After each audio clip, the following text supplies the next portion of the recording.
They called him unbreakable. A 7-foot wall of muscle, scales, and pride, an elite warrior from a species that scoffed at pain. When he entered the human medical bay, he laughed at the offer of anesthesia. "Your chemicals are for the weak," he growled. But what happened next? That roar, heard 3 corridors down, changed everything. This is the story of an alien who thought he knew pain, until he met Earth's dentistry. His name was Commander Dravek of the Tharnak Dominion, a battle-hardened alien warrior who had torn through the icy plains of Varles 9, survived the toxic storms of Keltire Prime, and held the line at the Battle of the Burning Moons. Among his kind, Dravek was a legend. Pain was not only endured, it was embraced, worshipped, transformed into fuel for glory. So when a jagged shard from a plasma explosion embedded itself deep into his lower jaw during a skirmish aboard a derelict trade station, he considered it minor inconvenience. The humans aboard the Allied ship insisted he see one of their medics. He grunted and agreed, not because he needed help, of course, but because the human commander had shown bravery during the ambush, and Dravek respected that. He was led into a sterile white room with strange humming machines, rolling trays of shiny metal tools, and a woman in a crisp white coat who introduced herself as Dr. Emilia Voss. "We'll have to extract a fragment and seal the nerve endings," she said gently, tapping away at a screen. "Standard procedure. We'll administer anesthesia first." Dravek let out a sharp laugh that echoed off the walls. "No, I do not require sedation. Do what you must, human." Dr. Voss raised an eyebrow. "Without anesthesia, this will hurt." Dravek bared his jagged teeth. "I have withstood agony that would melt your bones." Dr. Voss gave a small nod and began. The first incision was met with a low growl, but Dravek didn't flinch. Then she reached for a vibrating extraction tool, something like a tiny drill, and that's when everything changed. The high-pitched whine hit a frequency Dravek had never encountered. The tool made contact with exposed bone and nerve. Dravek's body jerked. His fists clenched so tightly the metal armrest warped beneath his grip. And then he screamed. Not a war cry, not a roar of dominance. A raw, unfiltered scream that shook the nearby surgical instruments and caused a passing engineer to stop in his tracks. He had faced laser lances, acid fangs, and sonic shockwaves. But nothing had prepared him for the focus, clinical precision of human dental care without anesthesia. Dr. Voss didn't gloat. She merely paused, eyes calm, and said, "Would you like to reconsider the numbing agent now?" For a moment, the proud warrior trembled. Sweat, something Tharnakians barely produced, was beading on his brow. He nodded slowly, broken not by war, but by a stubborn molar. As the numbing began to take effect, Dravek sat slumped in the chair, quiet, humbled. When the procedure ended, he stood and looked at the human doctor, his voice gravelly. "You wield pain with terrifying precision. Healer, I was wrong to doubt your ways." Dr. Voss simply smiled. "Next time, we do a cleaning, and I highly recommend flossing." Dravek blinked. "What is flossing?" Somewhere in the distance, an ominous violin sting might have played. Word of the event spread across Allied fleets like wildfire. The unbreakable alien warrior brought to his knees by Oath's dentistry. Suddenly, humans were not just seen as clever tacticians and wild innovators. They were now feared in the medical bays. Entire alien crews began to comply without argument when asked to sit still for a procedure. Anesthesia stock surged. Human dentists were given newfound respect, sometimes even requested for battlefield interrogations. And as for Dravek, he returned to his people with a small, white packet clutched in one clawed hand. "This is floss," he told them. "Do not underestimate it." He became a legend, again, but in an entirely different way. Stories spread through star systems, retold in hushed tones over holographic fires in barracks' drinking halls. But this time, they didn't speak of his victories in battle or his unshakable will. No, this time, they spoke of the scream. The scream of Dravek, the one that rattled medical bays, the one that shattered the myth of Tharnakian pain resistance. And as those stories spread, so too did the peculiar rituals of human medicine. Dentists became a symbol of silent authority. Entire species that once boasted biological superiority began rethinking their aversion to Earth's seemingly mundane practices. Spaceports installed dental bays beside weapons lockers. Colonies broadcast dental hygiene PSAs translated into 83 languages. And in the deepest corners of space, pirates whispered about the drill. Dravek, meanwhile, became an advocate. At first, it was a matter of honor. He would not allow others to fall to the same arrogance. "Respect the healer's chair," he would say, standing before regiments of young warriors, "or you may rise from it less than you were." He personally oversaw the implementation of dental screening for Tharnak recruits, ensuring that no soldier went to war with compromised enamel or untreated nerve rot. His armor bore a new symbol, a white fang etched in steel. Some mocked it at first. They stopped when they heard the story. He even returned to Earth, not for combat, but for what humans called a routine checkup. Dr. Voss greeted him like an old friend. She had his old appointment notes printed out and placed humorously on the wall, complete with recording of the incident that she now used as a teaching tool for new interns. Dravek grunted at the sound of his own scream, but didn't object. This was now a part of him. "I have faced worse," he muttered, as he carefully, awkwardly brushed his teeth with an oversized human toothbrush. She corrected him. "No, you haven't." The Federation even awarded Dr. Voss with an honorary title, High Healer of Nerve and Steel. A medal ceremony was held on the Galactic Unity Station. Dravek stood behind her during the event, arms crossed, and when a Zahn diplomat scoffed at the notion of a dentist receiving battlefield honors, Dravek slowly leaned forward and whispered, "Refuse the anesthesia, then speak." Eventually, the cultural shockwaves reached the Tharnakian High Council itself. Initially, they resisted. Centuries of tradition couldn't be undone by one incident. But then one of their own counselors, Elder Vornak, suffered a minor jaw infection that required emergency extraction during a diplomatic meeting on oath. He, too, refused anesthesia. History repeated itself in spectacular fashion. And when the council heard Elder Vornak's very undignified scream echo through the stone chambers of their sacred hall upon return, the debate ended. Overnight, Tharnak dental reforms were passed. "The human healer," the official decree read, "has revealed our one true vulnerability." Soon, across the galaxy, posters began to appear in alien language scripts with the now infamous quote, "Fear not the bullet, fear the drill." Military units carried emergency floss kits. A new interspecies training manual was issued with an entire chapter titled Oral Trauma, a Human Weapon. Dravek, the once unstoppable war machine, was now featured in animated educational holovids teaching children about plaque and gum sensitivity. And perhaps the most surreal moment came when he was asked to appear on a human daytime talk show. Dressed awkwardly in a formal suit stitched together for his massive frame, he sat beside Dr. Voss as the host chuckled. "So, Commander Dravek, tell us what really made you scream." Dravek narrowed his eyes at the camera and said, "It was a sound. The drill spoke to my bones." The audience roared with laughter. But beneath the comedy, there was a deeper truth. The incident had opened a strange but powerful bridge between species.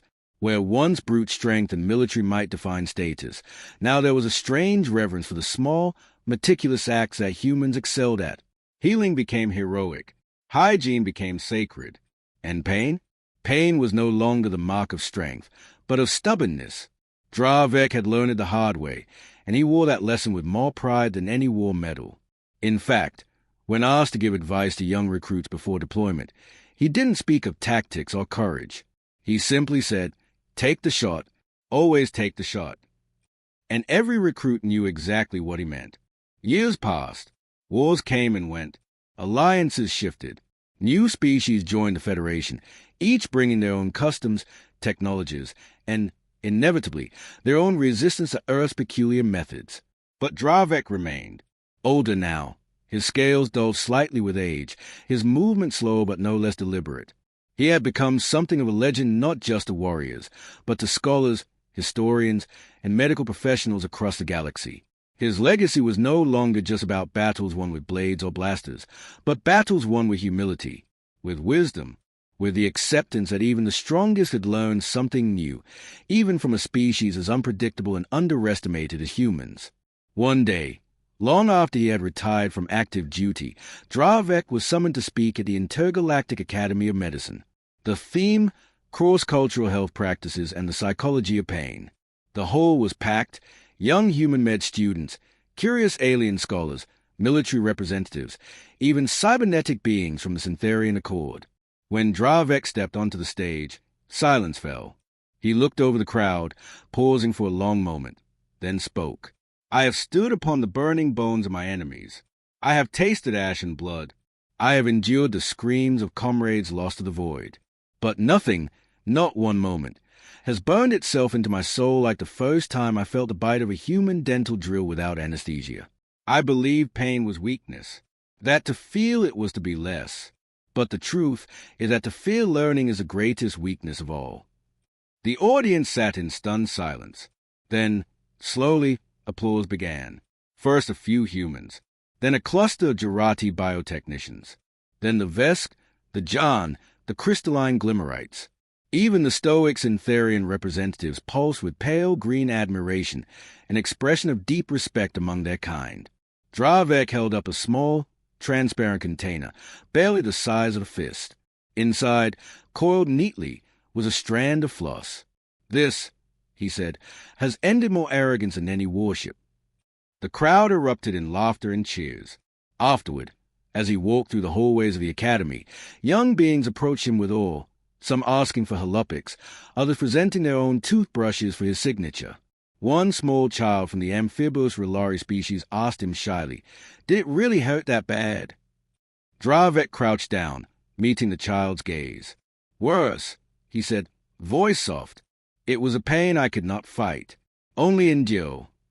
The child blinked and whispered, "I floss every day now." Dravek placed a gentle hand on the child's shoulder.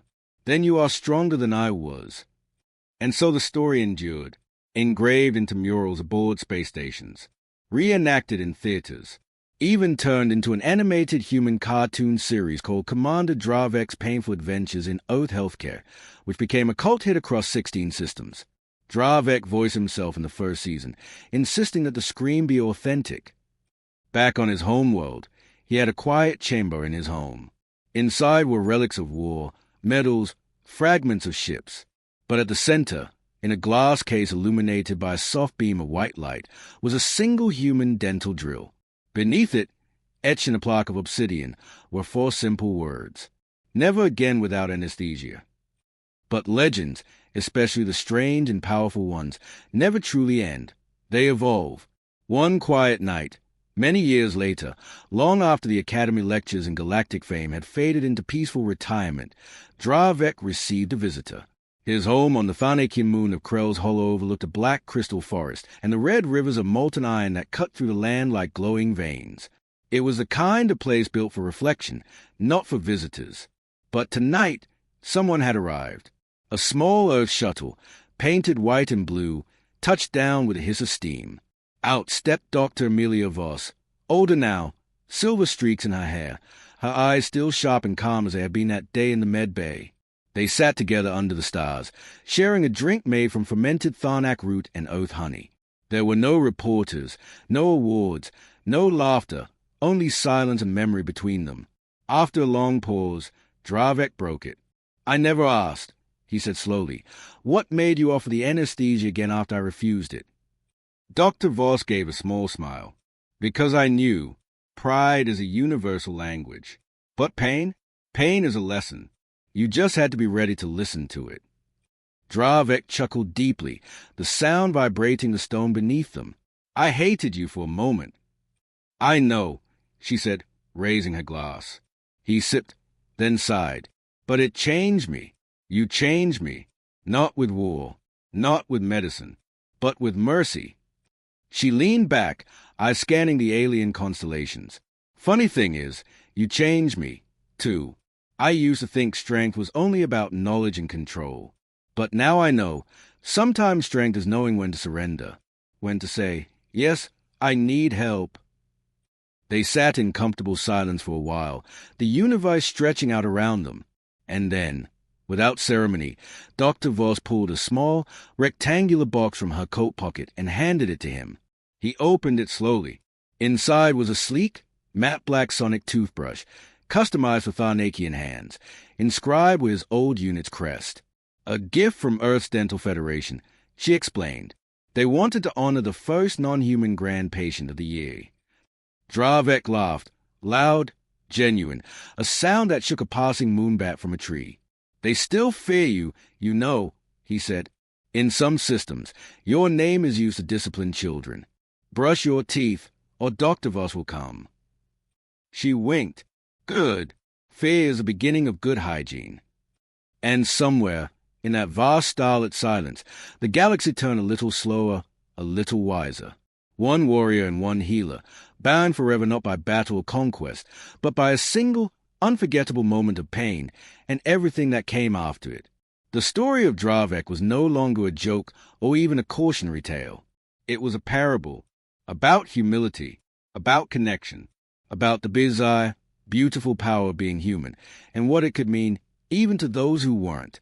And on quiet nights, aboard distant ships, new recruits still tell the tale. They say he refused the anesthesia. They say the drill sang to his bones. They say he never missed a flossing session again. And in those whispers, Dravek lives on. But the universe, in all its enormity, has a way of circling back. Several decades after the original incident that birthed his legend, the Federation faced a new and baffling threat, one that science and weaponry could not immediately defeat. A mutagenic spore, spreading through the air systems of frontier colonies, began attacking oral nerves specifically. Victims from dozens of species suffered intense pain in their mouths, often collapsing from neurological overload. Entire planets declared emergency quarantine. Despite their best efforts, med teams were failing. The infection seemed to bypass natural immunity and left even cybernetic enhancements useless. The strange irony? The pain was isolated entirely in the gums and teeth, an agonizing dental plague. When the message reached Krell's Hollow, Dravek stood silently in front of his garden of basalt stones. He was old now, his armor hung on the wall, untouched for years. But something in the air had shifted, something called to him, not with words, but with memory. That high-pitched drill, the dry taste of powdered bone, the humiliation and revelation of that ancient chair. The call wasn't for a warrior this time. It was for survivor of the pain. Within days, the Federation's medical high command requested Dravek to return, not as a fighter, but as a consultant, and with him, they reactivated an Earth-based medical corps of dentists, neurologists, and yes, Dr. Amelia Voss, now known throughout the stars as a pain whisperer. Though officially retired, she stepped back into service without hesitation. The galaxy watched in stunned silence as fleets of medical transports, filled not with weapons but with reclining chairs, dental lasers, and vials of Earth anesthesia, swept into infected systems. Where battalions had failed, the strange, determined humans and their drills brought relief. And at the center of this crusade, a familiar pair stood, a warrior with a scarred jaw and a custom titanium toothbrush strapped to his side, and a human healer whose hands had once made a living legend scream. Dravek walked into the worsted station, where civilians writhed in oral agony. He gently helped an alien child into the chair and held their hand as Dr. Voss adjusted the settings. Pain is a messenger, he told the room, but you don't have to face it alone. That line, recorded and broadcast across the stars, became a motto engraved above every Federation relief bay. You don't have to face it alone. A warrior's promise, backed by human precision. And when the plague was finally beaten back, through careful care, neurosurgical intervention, and the humble practice of oral hygiene, the Federation honored Dravek with one last title. A title never before granted to a non-human being. Guardian of the Nerve. His bust was sculpted in obsidian and placed beside the Grand Medical Hall on Earth, right between Florence Nightingale and the first AI trauma surgeon. But the plaque beneath his statue didn't mention wars or medals. It simply read, "He faced the drill and taught the stars to care." And so, across the galaxy, brushing became sacred. Flossing became a rite. And pain? Pain became not a mark of shame, but of unity. A shade, terrible, strangely beautiful reminder of what it meant to be alive, whether born of earth, steel, or stardust. And still, the legacy did not fade. Centuries later, long after both Dravek and Dr. Voss had passed into legend, their story became part of interstellar education curricula. On thousands of worlds, children of every shape, size, and biology would sit in classrooms, some in zero-gravity bubbles, others in oxygen-rich domes, and watch animated recreations of the drill that broke the beast. The tale was told with reverence, with humor, and with awe. Historians debated over the exact pitch of Dravek's scream. Engineers reverse-engineered the original model of Dr. Voss's drill for museum displays. And poets, yes, even poets, wrote verses comparing the descent of the drill to the fall of empires. Entire civilizations that once held war as their highest virtue now taught their young that wisdom, healing, and humility were mightier than any weapon. Across Federation space, a day was designated in Dravek's honor, Unity Through Mercy Day. On that day, people didn't wear armor. They wore dental bibs, posed with oversized toothbrushes, and retold the tale not just for laughter, but as a reminder that strength was not the absence of pain, but the courage to face it, learn from it, and help others through it. But perhaps the most touching moment of all came quietly, in a forgotten corner of a terraformed moon, when no cameras broadcast and no songs were sung. There, deep beneath the surface in a small clinic, modest and undecorated, a young Falnakian patient trembled before his first dental procedure. The tools gleamed. The chair loomed. Fear clutched his chest like a vice. And then, the human dentist, an elderly man with soft eyes and hands steady from decades of experience, knelt beside the boy and placed something in his hand. A small, polished fang pendant. "This belonged to Commander Dravek," he said gently. "He was the strongest being I've ever heard of, and he held this when he sat in this very chair." The boy's eyes widened. His hand tightened around the charm. He didn't run. He didn't scream. He stayed. And when the procedure ended, as the numbing agent faded and his nerves tingled back to life, he whispered just 2 words: "Thank you." Because legends, when they are true, don't just live on in books or statues. They live in courage, in choice, in quiet acts of facing the thing that scares us most, and choosing mercy anyway. And somewhere, far beyond known space, in the currents of stardust and memory, the echo of a once mighty scream still hums gently across the void, not as a cry of defeat, but as the moment the galaxy learned. Even warriors must sometimes sit in the chair.